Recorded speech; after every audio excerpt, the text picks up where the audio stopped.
na playa o esse picula de oro. Viva na mi porta, mi può viva l'ubite. Dalia d'astimamento, vitambe d'astimele. Dalia d'astimamento, vitambe d'astimele. I quasina, mi porasi Dalia. Dalia vira rombanto, Dalia che mi va. Dalia d'astimami, mami, tambe d'astime. Dalia d'astimami, mami, tambe d'astime. Sata che casina, Dalia mira na mi culpa. Dalia mira l'uomo, Dalia che mira mi ma. Dalia d'astimamento, vitambe d'astimele.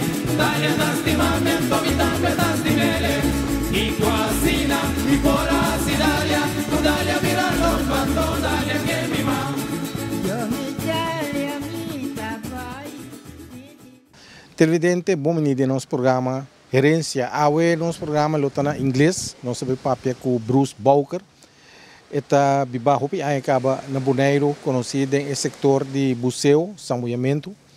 Bruce nasce na New Jersey, América, dia 16 de abril de 1947.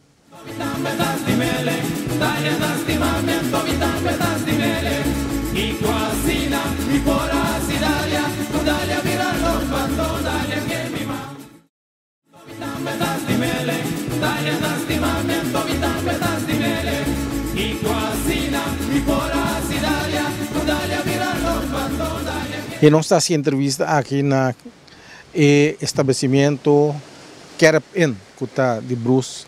Hopi aí acaba está assistir um negócio aqui num hotel e também centro de buceo. Nós temos muita vista riba Klein Monaire, muita bem back riba Klein Monaire também depois sobre Bruce Bowker um rol tão importante de a compra Klein Monaire cerca uma companhia privada para assinar ele bem back de Bonaire. Bruce, danke por ter nosso programa. Lástima que nós não podemos seguir no papiamento. You was born in New Jersey in the United States. Tell me about your childhood in the States.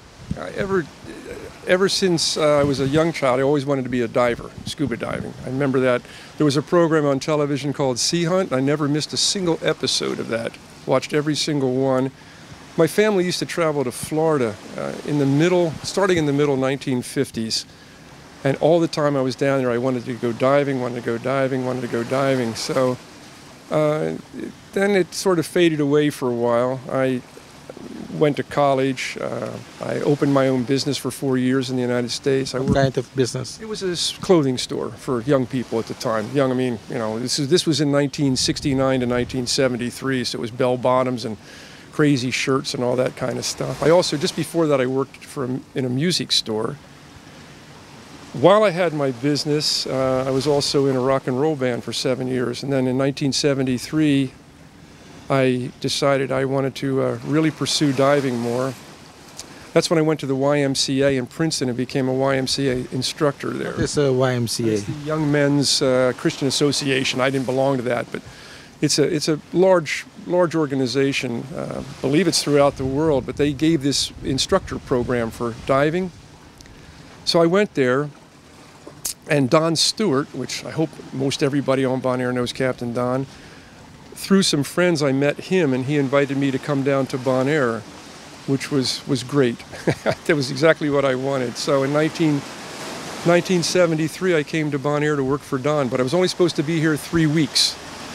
And I've been here, 44 years now? Something like that. So I did pursue my diving part. How did you know Don? Well, actually, it was, when was it? It was November, was it, of 1972? The Princeton Dive Club set up a trip to Grand Cayman. So I went on that trip, and we were 2 weeks in Grand Cayman diving. The people that organized the trip and also were on the trip knew Don Stewart through, I guess through Bonaire, coming to Bonaire earlier than that. And they knew that I wanted to teach diving and be in the Caribbean, and they knew Don. So because of that, they introduced me to Don. I remember the telephone call that night, him calling me, and as he was talking on the phone about various things, I kind of got the idea that he's going to eventually ask me to come down and and work on Bonaire, and I was getting more and more excited and more excited. It was great. So in June, I came down here. That's how I met Don, through some people who knew Don and knew me, and this Grand Cayman trip. It was great. Yeah. Let's go back to the time that you was in the, you was a musician? Yeah, I played bass guitar and harmonica in a rock band for 7 years, just locally in New Jersey. I really enjoyed it. As a matter of fact, I miss it, actually. I really love music, but I injured my hand, unfortunately. I can't play anymore. So you was a kind of a hippie at that time? Well, yeah, if you want to call it that. But I will clarify very much, I was never into drugs. I never liked drugs, even though I went through that era. Never had an illegal drug in my life, even though people don't believe me. My father was a pharmacist. And I really, in hindsight, looking back, I think knowing what medicine and things were for, it probably pretty much put me off the use of all this stuff. I still don't like this whole drug culture. It causes all kinds of problems. But yeah, I had long hair and all that stuff. So a hippie, but not the drug part.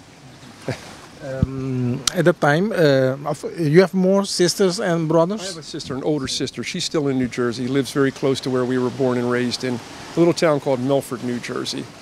Your father and mother, are they still living? My mother just passed away 2 years ago. My father died in 1972, a long time ago. As a matter of fact, he died in October of 72, and that's when I said I'm going to go to Grand Cayman after his funeral. I just wanted to get away. So in November I went to Grand Cayman, and then through that met Don and all that stuff. So, yeah. Going back to Don, what was, in your opinion, the importance of Don Stewart to Bonaire? Extremely important. He was a fantastic innovator. He really could work with people very well. He understood nature and the preservation of things. He realized that we have to get moorings, so he was putting moorings in long before the marine park was established. He was instrumental in stopping the spear fishing, which I understand people, I only get 1 fish, 2 fish, it's not going to hurt anything. And that's perhaps fine when there's only a few people, but when you get somebody doing it constantly and more people, especially now, if spearfishing were allowed now, there'd be no fish in Bonaire. It would be just devastated. But he was he was way ahead of things. Even in teaching diving and instruction and doing dive equipment, wearing, just everything. He was really innovative and very much ahead of his time. In some cases, I think he was too far ahead of his time. People just didn't quite understand what he was doing, especially when it came to preservation of nature. It was a hard fight. Matter of fact, it's still a hard fight. There's a lot of people that I can make money today, and they do not care about nature at all. It's make money, and whatever happens tomorrow happens, I don't care. And it's really, really disappointing, because I love Bonaire. I like the nature here. I like the people here. I like the culture here. I love the language, even though I can't speak it well.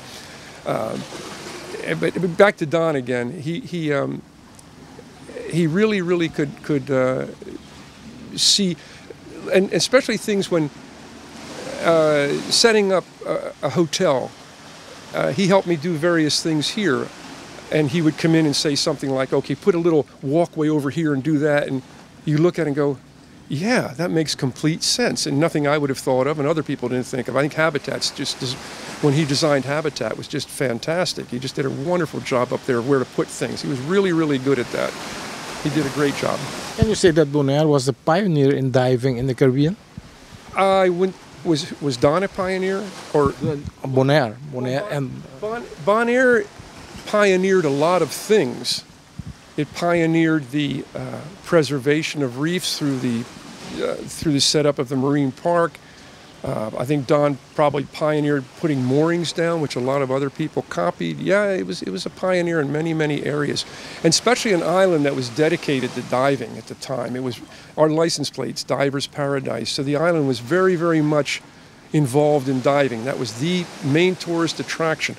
Other places, Grand Cayman was very famous for diving, but it wasn't the #1 thing. Here, diving was #1. Was really what the island was all about. So yeah, it was definitely a pioneer, Bonaire.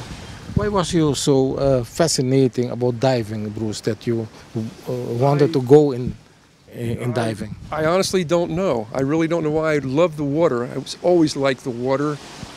I just was fascinated with the dive gear, the tanks, the going underwater and swimming around. I don't know what actually made me get so involved in it, except as I said, I would always watch this program Sea Hunt. I would never miss sea hunt. It was all just diving, and I loved it, just loved it.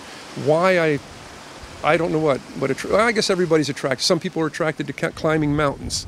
Some people are attracted going inside of caves. Some people skydiving. I was just loved the water, always loved the water, and diving was part of it.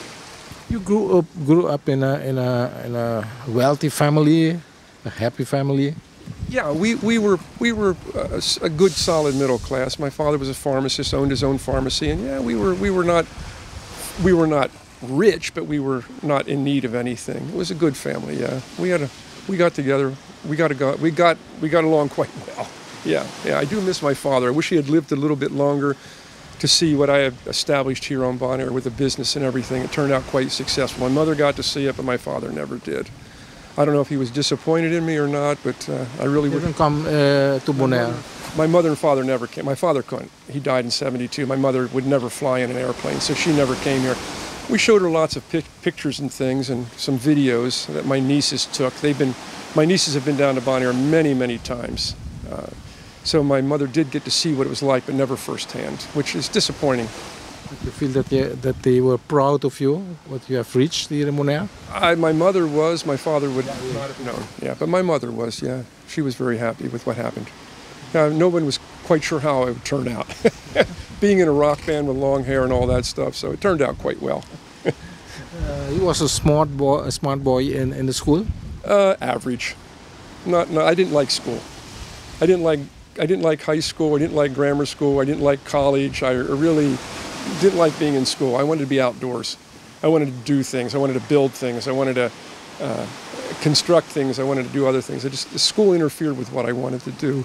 But I went to college because it was the thing to do. Yeah. Diving, was that the only thing that you wanted to do in your life? I wanted to sail. My intentions were to get a sailboat and sail around the world in the Caribbean, which was one of the reasons why I became a dive instructor, because I assumed that I could pick up some extra money on the way teaching diving or whatever to help pay for sailing, because I would not have had the money to just buy a boat and taken off without work somewhere. So I was probably quite wrong, but I thought I could make a living on a sailboat diving. That's not going to happen. So the sea was your thing. It's still your thing. Oh, absolutely, yeah. Loved going to Florida, loved going down to the Jersey Shore when we went there, always in the ocean. I was surfing for many, many years in New Jersey, loved surfing, anything to do with the water. I always felt that I could not be very far from the ocean. Not very. I always liked having the ocean very, very much within reach.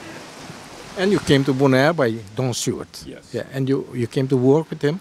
Yeah, I worked for him for 7 years. Then I opened my own business, the Caribbean, in my wife Liz and I bought the property, which belonged to a guy named John Gorby. It was a private house. We bought that in 1979. I think it was June. And for about 6 months, we were working, cleaning it up, repairing things, and getting ready to open it up. And in January of 1980, we opened it with only 3 rooms. We had 3 rooms, that's all. We don't have many more than that now, but... How many do you have? We have 11 units, 2 of which are houses. One's a 4-bedroom house, one's a 3-bedroom house. But we kept adding things and converting things, and we bought the house next door to us, so we lived downstairs on the seaside apartment, and then we moved out of that to the house next door, so that opened up some more rooms, and just kept expanding. I have no desire to get any bigger, though. I don't believe in endless growth. I'm very much against endless growth. Where was the place of Don Stewart at the time? The Flamingo Beach or Hotel Bonaire? It was Hotel Bonaire when I started there. Aquaventure at Hotel Bonaire, and Aquaventure is no longer. Hotel Bonaire is no longer, and unfortunately Don passed away a few years ago too. So all that's gone now. But it was Aquaventure. I never worked at Habitat. I always worked at Aquaventure. Tell me about the operation of Aquaventure. Who were the guys working there? They're great people. The 2 that were there, well, there were more than that, but Ibo Domacase, great man. Bas Marin, another great man. Eddie Stasha worked there. He worked there a little bit after I got there. Then there was Ismail, the sailor. Ismail, he was working there. Numerous people. Adi Everts. Adi Everts worked there for a short time. He was going to become a dive instructor. That was his goal. And there were people on and off throughout the time. And then he opened up Habitat. But again, I never went there. I never worked at Habitat. It was always Aquaventure, which I really, really liked. It was a nice location. It was well set up. Don thought everything out very, very well. Always needed some extra money, but just never had quite enough money to do what he needed to do. But it worked out well. It worked out well. The place Hotel Bonaire was the place at the time. That was the only place at the time. Flamingo Beach was quite small, and then in 1975 that it was bought and rebuilt? I think it was 75. Peter Hughes came and opened up Teach Tour at the time, so that was the second dive shop to open on the island, dive resort, and Flamingo Beach expanded. They became bigger. And then from there, after, I don't know all the years, but then Sand Dollar opened up, and then a few other places it got bigger and bigger and bigger. Yeah. Peter Hughes, was he a big competitor of Don Stewart? Well, you can look at it as a competitor, but also when you have more options, more people start coming to Bonaire. I don't think it hurt anybody's business. I think everybody did well. Everybody did well. They were friends, Don and Peter? In the beginning, obviously, and if another Papiamento newspaper opens up right next to you, you're not going to be real happy about that. You're not going to try to burn them down or anything, but you're going, do we really need another one? But no, they became friends. Absolutely, yeah, absolutely. But what was the special thing of Peter Hughes? Everything brand new, good equipment, brought everything in. He had a good backing behind him. He had really nice boats when he opened up. Our boats were getting a little bit old, and he had brand new compressors, brand new everything, which really makes it quite nice. He had a nice hotel behind him too, a good hotel. Hotel Bonaire was not on its way downhill, but it was old, and it was designed kind of poorly. There were numerous attempts to spruce Hotel Bonaire, make it better and better, and then more money was put into it, but it never really did what it should have done. Don was really instrumental, though, in putting everybody in that hotel. If it wasn't for that diving and Don Stewart, that hotel would have never had anybody in there. It was diving that did it. Don was also very clever. I didn't even bring that up. Very clever at public relations. He very good at that. He was in National Geographic at least once. National Geographic's a very famous magazine. At least once, if not a couple of times. He was in Skin Diver magazine all the time, and the editor of Skin Diver magazine at the time was Paul Zamolis, who really kind of took Bonaire on as his favorite child for diving, and really promoted the daylights out of Bonaire. A lot of publicity with that magazine.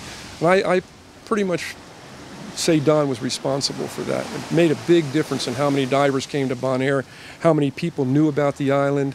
Very, very important. What is Peter Hughes now? Well, I see him at the DEMA, the Diving Equipment and Marketing Association, each year. He had a lot of live aboard boats for a while, and I'm not 100% sure what he's doing right now. I do see him and say hello to him at the DEMA dive show, but I'm not 100% sure what he's doing. I think he's still involved in boats, but I'm involved in just trying to run the business here, so I don't get around that much anymore. What makes Bonaire, the underwater of Bonaire, the underwater life, the submarine life of Bonaire, so special? One thing is the shape of the island. There's almost never an occasion when people cannot dive here. Even if the wind's reverse, we can dive on the other side. One time we had a really bad storm, really bad, and people were still diving up at Carpata because of that curved shape of the island, that little area. You can still go diving there. Also, it's all very close to shore. Boats are very handy, very nice, easy to dive off of boats. I prefer boat diving, but shore diving here is great. If you can get in and get out of the water, you can go diving. And the swim off the shore is very close by. Generally, there aren't really bad currents here. It is a protected island. That's important also. It's 100% protected, not just areas. The entire island of Bonaire and Klein Bonaire are protected by the marine park rules. set up by the government, so it really preserves things and makes it a great place to dive. And you can choose any depth you want. You could, if you want to, you could have a nice dive in 25, 30 feet of water, or you can go much deeper than that, and anywhere in between. Very easy. It's like diving in a big aquarium. And it's so easy to go diving here. What is most attractive? The fishes, the life, or the corals? I think we don't have a lot of big fish here. We're not famous for Bonaire's not famous for large sharks and all the huge fish that some people like to see. But the coral is great, and there's a lot of fish life. It's also very famous for the small things, macro things, or macro photography, small creatures. One of my employees is very good at fish finding and finds all kinds of things, and has registered hundreds of fish on Bonaire, hundreds of different species of fish. There's another woman here on Bonaire, Ellen Muller, and she has found two creatures that were never named in the scientific books, and now I think they're named. She's named them actually, so she's found some things that no one else has found. It's a great thing. A lot of fun, and you can do this in very shallow water. 20 feet of water, 25 feet of water. Go out and play around and find all kinds of interesting things. So basically, it's the smaller fish life. There are some big fish, smaller fish life, the corals, and all the creatures, all the non-fish animals that are here. You have sharks around here, Bonaire? There are, but they're very rarely seen. I've seen one hammerhead ever. I think I've seen one or two bull sharks. I've seen numerous nurse sharks. Once in a while, you might see a small group of reef sharks. As a matter of fact, there was some on Klein, Bonaire years ago, so everybody was over there diving just so they could see them. And they stayed around that area for quite a while, so we could go over and dive with them, but not famous for sharks. And I'm not sure why you're asking, but sharks aren't dangerous. No? Never attempt an attack of a shark? Not on Bonaire, no. The only shark attack I know of on Bonaire was someone I knew at Trans World Radio, and he grabbed a small nurse shark. I think it was in Loch Bay, or in Loch, and grabbed it by the tail, and this thing was about 60 centimeters long or so, and it swung around and bit him in the leg. That's the only shark attack I know of. I don't know if there's ever been another shark attack. Sharks are mostly dangerous on TV because they sell, and you mentioned Jaws. Yeah, Jaws sells. I'm not 100% sure this is true, but there's this. It's said that more people die from falling coconuts than by sharks in the world. But you're not going to sell a program called Death by Coconut. You're going to sell a TV show, Death by Sharks. That'll sell, but not by coconuts. So sharks are not. I like to swim on along the coast here. There are no sharks? I don't think you're going to. There's probably, but you're not going to see them. And they're not going to come up and get you. They're just not that kind of animal. It's all television that really. There have been shark attacks, yes. Shark attacks a lot of times on surfers, but they're mistaking them for something else. But it's just very rare. You're more likely to get bit by a dog here on Bonaire than you are by a shark. Much more likely. Other fishes, barracudas, they not dangerous? No, there's never been a barracuda attack here, and that's not dangerous at all. They look bad because they have huge teeth. Moray eels look very vicious because of the way their mouths are shaped. The only time there's been any problems with moray eels was many years ago. People began feeding them whatever it was. Take fish down, hot dogs down, whatever it was. It was a game to feed the morays. And that got dangerous because the morays started looking at a diver, looking at diver food, and would start coming up at the divers. And if the fingers were out, they'd go after the fingers. They didn't know any better, so that had to stop. But generally speaking, there's very few animals. You know, I have to restate that. There's really no animals that are going to go out there and attack a human being just to attack them. It's not going to happen. Diving is, it seems dangerous, you know. People died while diving. Yeah, there's been numerous deaths here on Bonaire. Many of them are heart attacks. It's not the diving, it's only...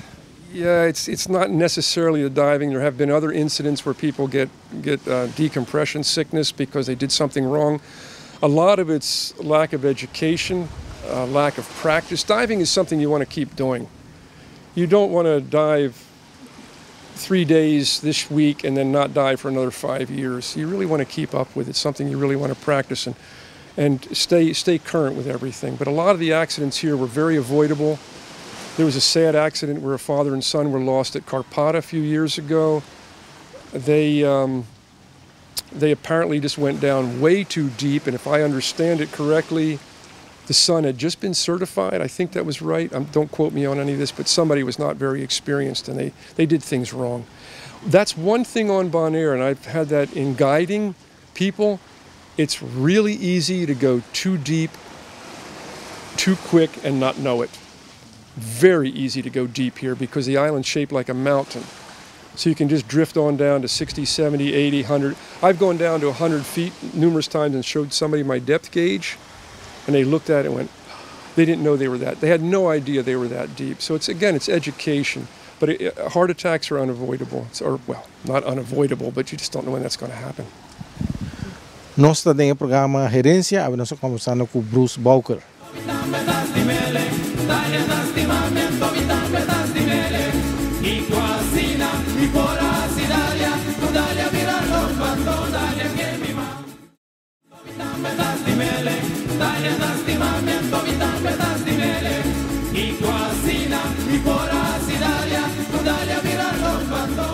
Nosso programa está Herensia, nós estamos conversando com Bruce Bowker. Nós estamos aqui na Kerp in seu hotel, com vista riba parte norte de Bonaire, Cero na Bonaire e também Klein Bonaire. Muito bem back riba esse aqui rato, so para enrolar com Bruce a hunga. Pero nós continuar hoje na inglês, Bruce. Is here in Bonaire, you have a favorite place that you like to go diving? Not a favorite. I've got many favorites. Well, I guess one of my really favorites used to be Boca Bartol up in Washington Park. I thought that was one of the most beautiful dives. Unfortunately, it's been a bit damaged through storms. Another one of my favorites is down at Red Slave Huts. One that is just this side of Karpata called Ladania's Leap, Rappel, Forest over on Klein, Bonaire. They're probably my top 5. But they're all great. If they're all 10s for me, the others are 9.8s or 9.9. Ibos Special, Ibos Reef. Yeah, great dives. All of those are beautiful. Yeah, really. But they're all. There's very few dives here that I do not like. Very few. It's all personal preference. What you like, what I like. But like I said earlier, pretty much if you can go in the water and get out of the water, there's a place to go diving here on Bonaire. Oh, then there's the other side of the island, the White Hole off of Loch. That's one of my favorites also, but I don't get there very often. It's really pretty over there. It's nice on that side. Not as many people dive it. It's not completely different. It's more fun going there for me. It's just not the same old. I shouldn't say the same old place. That sounds bad. It's just fun. Yeah. There's a lot of competition now in Bonaire in dive shops, on dive operations in Bonaire. How do you see that? It hasn't affected my business too much. One can see a little bit of changes here and there, but one has to compete. You just don't give up. You just compete. But again, I think when you have too many, it's not good for everyone. People will start cutting prices and cutting corners and cutting this and doing that. To me, it should be limited. Same thing, there's so many restaurants on Bonaire, and it's difficult for some of them to survive. So I don't think there should be that many. It should be restricted to a certain point. Yeah. You are still diving every day? Not as much as I used to. Running the business has become harder and harder. More paperwork, more red tape, more problems, more this, more everything. So, and we're busier. We're busier actually. So running the business. Plus, I have a lot of dive instructors working for me, and if I go diving, they can't. So they might as well go diving, and I'll just stay in the office and keep things done. I used to ask everything, you know, what happened with your hand? That in 1982, I had an accident with an electric saw. Yeah, and I was flown to Miami, to Curacao first, and then I spent 7 weeks in Miami. They tried to save it, and it didn't work. I lost, well, all that, yeah. That's why I don't play music anymore, because I can't. Yeah, one of the reasons. But But you can still sing. Not as well. My voice is not as good. Not as good as it used to be. That accident, what did it to your life? You know. I remember. It's difficult for me to talk about this, but I'll try. I remember that when it happened, my number one concern. I remember saying, "How am I going to work?" Because I really enjoy working. I'm 70 now, and I really enjoy it, working. I don't enjoy 70. I enjoy working, and I love to work. I just really, and people say, when am I going to retire? I am retired. I retired in 1973 when I came down here to do this work in this business. This is what I really want to do. And I also say to people, well, I could retire. I could sell the Caribbean, and what would I do? I'd open up a dive shop. Hey, wait a minute, I already have one.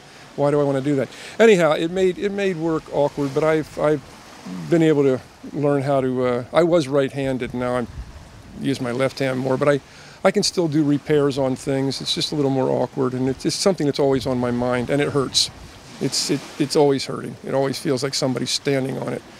But it was very traumatic experience for me. You are now 43, 44 years in Bonaire. If you compare Bonaire from that time and the Bonaire of this time, you see a lot of difference? Day and night. Tremendous amount of difference. When I got here in 1973, there were very few cars. Everybody knew each other. If you drove by and you saw somebody in a car, you waved to them because you probably knew them or you knew them. The crime was just almost non-existent. There was a few things here and there. There was the shopping wasn't as good. I remember I always would laugh that you could go into the grocery store and you could get 8 different cereals. There were 8 cereals you could buy. A small Kellogg's Corn Flakes, a larger Kellogg's Corn Flakes, a bigger Kellogg's Corn Flakes, and so on. But they were all Kellogg's Corn Flakes, but there were just 8 different sizes, and that's about what you could buy for cereal. So there are advantages to the way it is now, but I honestly liked Bonaire better in 1973, well, maybe for the next 10 years or so. I always loved the people here. Bonairean people, their culture, the language, the nice attitude. I remember once my wife Liz went into town when we first opened our business. So we had no money to speak of, and she wanted to buy a chair, small chair. And the woman said, "Oh, just here, pay a couple dollars, and pay me each week a little bit of money." And it's just unheard of. It was so lovely, and everybody trusted each other. I remember one time somebody left a camera outside somewhere, and some Bonairean lady came in and said, "I think you left this," and brought it back to us. You wouldn't see that anymore. They'd steal the camera, and things have changed a lot. And there's good points and bad points, but for me, I'd rather give up a lot of the good points and have it the way it used to be. It was much more pleasant, much more relaxed, much more laid back, less red tape. Medical is far better than it ever was. That's a very good point. And again, the ability to get goods, buying groceries and things, far, far better now. But we survived back in 1970s. Nobody starved to death. Everybody was fine. Crime, the red tape, and those things is the price of development. If you like development, yes. I don't like development. I'm against it. You have to choose. You will choose the Bonaire of 43 years ago. Absolutely, I would. I really would. It was just lovely. And there's a website. It's called CASSE. It's the Center for the Advancement of a Steady State Economy, which I believed in for many, many, many, many years now. And I finally found this website. If it's working, why change it? If it's working, if everything's working very nicely, you don't need this endless growth. And I always ask people, if there must be development and there must be growth, to what end? There's a drive to have more growth in cruise ships. To what end? You have a problem with the growth of the cruise ships? I don't like cruise ships. It's a very dangerous business to get involved in. Can you explain it? Because the people, the taxi drivers, and they say, yeah, they get a lot of money of that. I understand that. I understand that, and I understand that. Let me say that it would be nice if it was a limited amount. Yes, the taxi drivers, but then I remember one politician said, we need these cruise ships so my people can have jobs. And I look at my people as the people that were born and raised here on Bonaire, if that's what he's talking about, my people. That's what I would equate that to. And then I watch the taxi drivers go by when the cruise ships are in. He's not Bonairean. There goes a tour bus. They're not Bonairean. Here goes another big tour bus. They're not Bonairean. Here goes little carts with people in them. They're not Bonairians. What is all this necessity of having all this? We've also had problems when people needed taxis to get to the airport when the cruise ships were in. No taxis are available.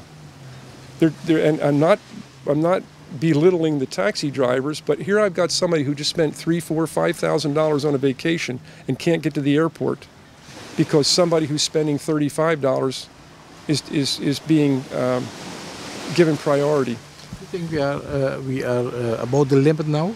Over the limit? For me, cruise ships? Well, personally, yes. Again, I don't like getting involved in the business of cruise ships. I've done a lot of research on cruise ships. I read a lot of articles on cruise ships, read a lot of books on cruise ships. They are very demanding businesses. They will take every advantage they possibly can to get every penny they can out of an island.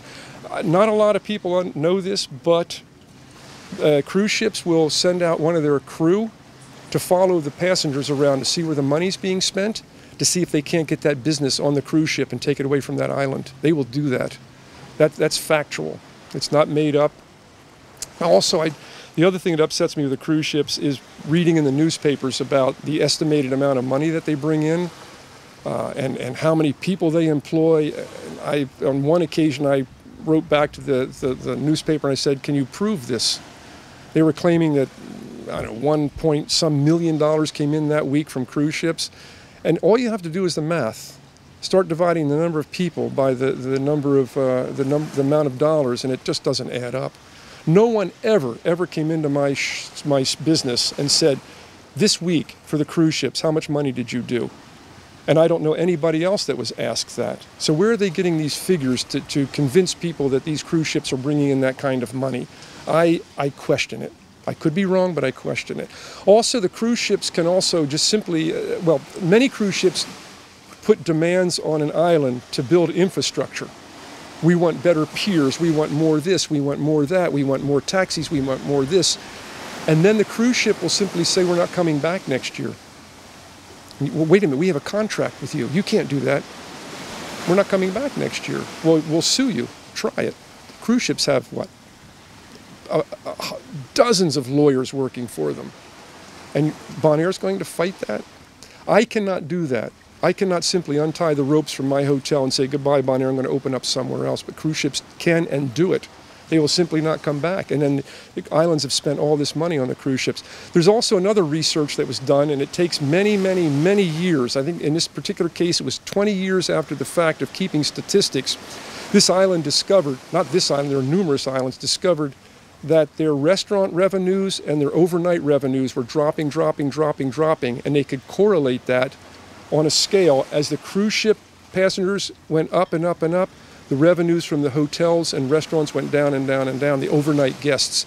You do not want to cut back on your overnight guests. You just don't want to do that in a business. One island, I hope I get this right, 85% of their tourists, which were cruise ships, brought in 25% of the income. You don't want that. That's a lot of people bringing in nothing. I know that there are people that will not come back to Bonaire anymore because of the cruise ships. There was one I just spoke to when I went back to New Jersey in June. There's a restaurant that I go to that these people have been coming to Bonaire forever. They own the restaurant. It's a nice restaurant, beautiful. And we were talking after dinner. And they spend about upwards of $10,000 to come down here to Bonaire. And they're not coming back anymore because of the cruise ships. So there's $10,000 lost from 2 people. They're not the only ones. And I've also asked various people who say that they want to increase the cruise ships, they want to bring in more because of the income. Have you done any research on how many people will not come back to Bonaire anymore? And they said, well, no, we don't know how to do that. I know there's people that won't come back. We're losing that money. And that's not good. You don't want to lose that high income person. Yeah. I know, Bruce, that one of your concerns was or is the putting of trash in everywhere in the Bonaire. And every Saturday in the past you went with the truck to clean the places. Yeah. That's still your concern? Oh, absolutely. A friend of mine used to go out. We would call it canoe romping. We would just take a truck out after work and drive all through these back roads many years ago, and I would find roads that I never knew existed. But every time I came around a corner, there was this huge garbage dump. One day I said, I'm going to buy a truck. I'm going to start on Saturdays. Every Saturday we're going to clean up. And that went on for just over 3 years of never missing a Saturday. We did 3 years plus I think 3 extra Saturdays to make sure. And we cleaned up so much stuff. And I really enjoyed it. It was a good feeling. We cleaned up areas the size of a soccer pitch, just loaded with, and you name it, we found it. Short of human bodies, but we found it. We found everything on these things. Cars, televisions, mattresses, kitchens, whole houses, sofas, beds, household garbage, just thrown everywhere. And at the peak, we had gotten Bonhata to help us also, the Bonaire Hotel Association. At the peak of cleaning up, we had 4 trucks and about 40 people. We would clean up an area in a couple of hours and make it just clean it completely. And I think people started to see how much nicer it was. They saw these trucks going around with garbage being taken to the landfill. And then Celiban came along, which is a great organization, fantastic people. They really do a great job. And they started cleaning up and also, I guess, telling people that they shouldn't be doing this. But people are still dumping their garbage, still dumping the sushi. And on the way to the landfill, you'll see it. It just, why? You know, just it's sad. Another concern, Bruce, is the crime in Bonaire. Your place here was visited by the thieves. They also stole everything from the cars, from the rooms, and so. Yeah, it's very bad. And I've done a lot of research in this area also. There was a fantastic A&E television program called Police. And it was all about proactive and reactive policing, where an area heavy in crime, that the police set up this proactive policing where they would put patrols out all day long, all night, mainly at night when crime happens. And they just completely ended the crime in that area because they prevented the crime from happening. They weren't out there to arrest people, but if I'm going to rob a bank and there's 2 policemen outside and 2 policemen inside, I'm not going to rob that bank. There's no way I'm going to. If there's nobody around anywhere, then a criminal may take advantage of that. And this is what proactive policing does as opposed to reactive policing. Reactive policing is where a crime is committed, the police take the report, write it on a piece of paper, and then attempt to solve it, as opposed to being in that area where the crime was happening, that they may have prevented it from happening because the criminal would have said, I'm not going to do this. I'm not going to break into the car because there's police driving back and forth constantly. So I've been in many crime meetings which were extremely disappointing. And I think they were very disappointing for almost everybody that attended those crime meetings. All kinds of ideas of what to do. One of the things that disappointed me the most of those crime meetings was that there was very little mention of any, or was there no mention of any proactive policing. It was never mentioned. It was make sure you lock your cars, weld up these big strong boxes for your cars, put trees all around your house, don't have trees around your house, leave your lights on, don't leave your lights on, lock your car, don't lock your, everything was in the place of the victim. There was nothing in place for preventing the crime from happening, this proactive policing that I talk about. And That's what Bonaire lacks, unfortunately. And as far as the police individually, I think they're great people and they're doing it. They have a very tough job to do. But as an overall organization, they've got to be out at night. They've got to be out in force at night trying to prevent these crimes from happening. I've had a couple of occasions where I've called the police at night, and I'm not making this up. This is going to sound like a completely impossible story, but the person that answered the telephone, listen, we just had a burglary, can someone come over? And the person at the telephone said, no, I'm the only one here. I have to stay here to answer the telephone. And then how many people work at night? Well, there are about 4 policemen out at night or 6 policemen out at night. And I was at another crime meeting where the police officer that was at that meeting said the reason why we have 99% of our police working in the daytime is because 99% of the crime happens in the daytime. And that didn't quite equate to my problem of 100% at night and nothing in the daytime. So I don't know where they got that statistic from whatsoever. And then one more thing, can I say one more thing? This has got to be the epitome of the crime meeting. Many lieutenant governors ago, not the current one, not the previous, but many ago, finished the crime meeting by saying, he was asked by the person who was leading the crime meeting, you've heard everything, you've heard what the people have to say, what is your opinion of what needs to be done for crime? And he said, I'm not making this up, he said, I would like to see a foundation set up where people could donate either money or perhaps games and things so the criminals have something to do while they sit in jail. That was his answer to crime. And I think the entire audience went, they just couldn't believe it. This was the lieutenant governor who's in charge of the police. His answer to crime was that. And everybody kind of went, what can you do? Bruce, we can see here Klein Bonaire. Yes. What was your role in getting Klein Bonaire from the group of Klein Bonaire Development Company? Let me start let me start when I first got here. I remember in 1973, Klein Bonaire, there was a possibility of it getting developed back in 1973 because this Maurice Namey owned it. There was always that we're going to develop it. And I always said to myself, the day that Klein Bonaire gets developed is the day that I leave Bonaire. That's just going to be horrible to see that island developed. So that's always been in my mind. And then in 1980, 1998, was it somewhere around there? Then there was that's when, yes, Klein Bonaire is going to get developed. This is it. And I said, yikes, if that gets developed, I said, I'm going to leave Bonaire. I don't want to leave Bonaire. So a group of us set up this foundation for the foundation preservation of Klein Bonaire to try to inform the people of Bonaire that this is not a government or a public island. It's privately owned. A lot of people didn't know that. They thought Klein Bonaire is always going to be as it is. So after a lot of publicity, after a lot of work, we had the World Wildlife Fund working with us, Nature Conservancy, all kinds of organizations, and a lot of pressure on the government. They finally were able to get the funding through the royal family, and the time at that time was Prince Willem came over, was on Klein Bonaire with me, and said, this island is not going to get developed. We'll see it. We'll see that it doesn't. We're going to buy it. So with all that work, we were able to get Klein Bonaire saved and hopefully never, ever developed. But do you know that the people of Bonaire, real Bonaireans, want to develop Klein Bonaire? I talk with old people. I have to ask why. What will they get from it?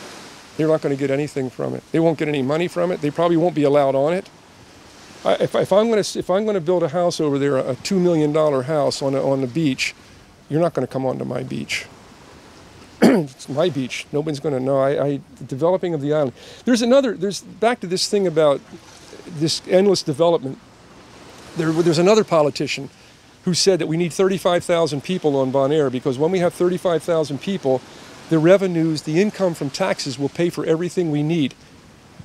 I have no idea where anybody could ever come up with that. Nowhere in the world does an increase in population bring in enough money to pay for everything that's necessary. It doesn't work. It does not work. So developing Klein Bonaire would only help one person, the developer, who would become a multi-millionaire from selling off all the lots. And the other group that would help would be nice to the people that buy houses to live there, or the hotel that builds on that island. No, it would be very dangerous. Also, our research showed that if there's a lot of development on that island, a lot of the coral reefs would deteriorate. There was a geological study showing that the shape of the island, the slope of the island, the geology of the island would destroy the coral reefs, very much so. I talk with a lot of people, Bonaireans, and they say, yeah, the protection, the conservation of this island, you know, the Sinape and the government is taking all our things. You know, you can fish here, you can fish there. You can do nothing on Klein Bonaire in the national park. You know, what is your? It's especially the people that have been here a long time, like the older Bonaireans. Yeah, they took they took 1 or 2 turtles, and it was fine. But now that the population is double and triple, and you have an awful lot of people living here who aren't born here, that don't necessarily understand the ocean, don't know the conservation of the ocean, the fishermen would know what to fish. They know where to take the fish, what not to take. But as you get more and more people, they'll take anything. They'll just grab everything. We would, well, the conch piles. I mean, way back when, you could get a conch or two because not so many people were doing it. And then all of a sudden they were disappearing because too many people were doing it. It's difficult to understand. Also, these no fishing zones are difficult to understand. But if there are no fishing zones, there will be more fish to be caught, because there's got to be a place for the fish to breed, to develop, to grow. And if everything's wide open with all these people doing anything they want, it was fine when there was a couple, but not when there's many, many, many, many more. You've got to conserve, and that's been proven around the world. That's not Bonaire, it's everywhere. People know that. What are your plans? You stay in Bonaire? I love it here. You will die in Bonaire? I don't want to die. When the time comes? Yeah, I have no thoughts of that. I like it here. I want to stay here. I like my work. I like the people. I like everything about it. So I'm really not thinking that far ahead. When it happens, it happens. Your wife, Liz, you met her in Bonaire? Yes. Yeah, her brother, both brothers, as a matter of fact. The first brother came here. He ran the casino at Hotel Bonaire. Then the second brother came here and opened up the Beefeater restaurant, and then she would come back and forth to visit, and that's where I met her, and we got married. We've been married now for close to 40 years. Yeah. You want to say something to the people of Bonaire at the end of the interview? Yes. Preserve what you have. It's a beautiful island. Don't let it get out of hand. Don't let too many people take over. Don't lose what you've got. Thank you, Bruce. Bom por abisena papiamento. I don't want to risk it. Bom, thank you. Okay, nós vamos para mim, papi kubon. Nós vamos conversar assim no programa Herensia ave com Bruce Bowker. Ele chega 70 anos de idade e 70 idade que o vou também de nosso programa.